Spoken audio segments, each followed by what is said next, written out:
New জার্সির ম্যানহাটনে আইসের অভিযানে চাঞ্চল্যকর পরিস্থিতির সৃষ্টি হয়েছে। কর্তৃপক্ষের দাবি, গ্রেপ্তার এড়াতে এক সন্দেহভাজন ভ্যান চালক গাড়ি দিয়ে একজন আইস কর্মকর্তাকে আঘাত করেন।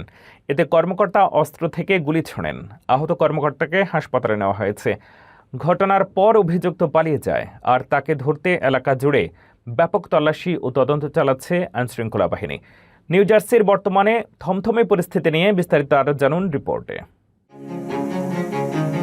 যুক্তরাষ্ট্রের নিউ জার্সিতে তীব্র উত্তেজনা। ইমিগ্রেশন অ্যান্ড কাস্টমস এনফোর্সমেন্ট বা আইস এজেন্টের ওপর গাড়ি নিয়ে হামলার পর পুরো এলাকা জুড়ে চলছে চিরুনি তল্লাশি।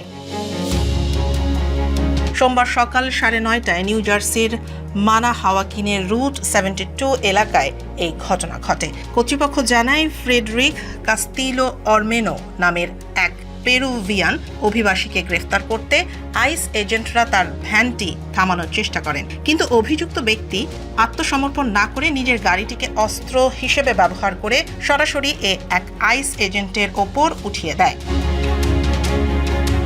আত্মরক্ষার্থে এবং সন্দেহভাজনকে থামাতে আক্রান্ত কর্মকর্তা গুলি চালান, তবে শেষ রক্ষা হয়নি। জানালার কাঁচ ভেঙে অভিযুক্ত কাস্তিলো ভ্যান সহ ঘটনাস্থল থেকে পালিয়ে যেতে সক্ষম হয়। আহত আইস এজেন্টকে দ্রুত হাসপাতালে ভর্তি করা হয়েছে এবং তার অবস্থা আশঙ্কামুক্ত। সরকারি তথ্য মতে, ট্রাম্প প্রশাসনের দ্বিতীয় মেয়াদে দায়িত্ব নেওয়ার পর থেকে আইস এজেন্টদের ওপর গাড়ি নিয়ে হামলার ঘটনা আশঙ্কাজনকভাবে বেড়েছে। 2025 সালের জানুয়ারি থেকে 2026 সালের শুরুর দিক পর্যন্ত প্রায় 66টি এমন হামলার ঘটনা ঘটেছে, যা আগের বছরের তুলনায় প্রায় 3300% বেশি। ফেডারেল কর্মকর্তারা এর জন্য স্থানীয় স্যাংচুয়ারি বা আশ্রয়দানকারী শহরগুলোর শিথিল নীতিকে দায়ী করছেন।